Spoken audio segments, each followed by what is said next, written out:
Super ওভারে রংপুর রাইডার্সকে হারানোর পর দলের সবার জন্য বোনাস ঘোষণা করল রাজশাহী ওয়ারিয়র্স।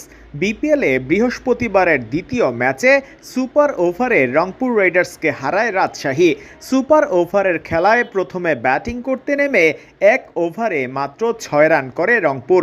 জবাবে মাত্র 3 বল খেলেই জয়ের বন্দরে পৌঁছে যায় রাজশাহী ওয়ারিয়র্স। সুপার ওভারে দারুণ বোলিং করে ম্যাচ সেরা হয়েছেন রিপন মণ্ডল, আর তাই তাকে দেয়া হবে 1 লাখ টাকার বোনাস। আর এস এম মেহরাব হাসান ও সাহিবজাদা ফারহানকে দেয়া হবে 50,000 টাকা করে বোনাস। এছাড়া দলের প্রত্যেক সদস্য, খেলোয়াড়, কোচিং স্টাফ ও সাপোর্ট স্টাফদের সবার জন্য থাকছে 15,000 টাকার বোনাস। দারুণ পারফরম্যান্সের পর এমন বোনাস ঘোষণা নিশ্চয়ই রাজশাহী ওয়ারিয়র্সকে পরবর্তী ম্যাচগুলোতে ভালো খেলার বেশ অনুপ্রেরণায় যোগাবে।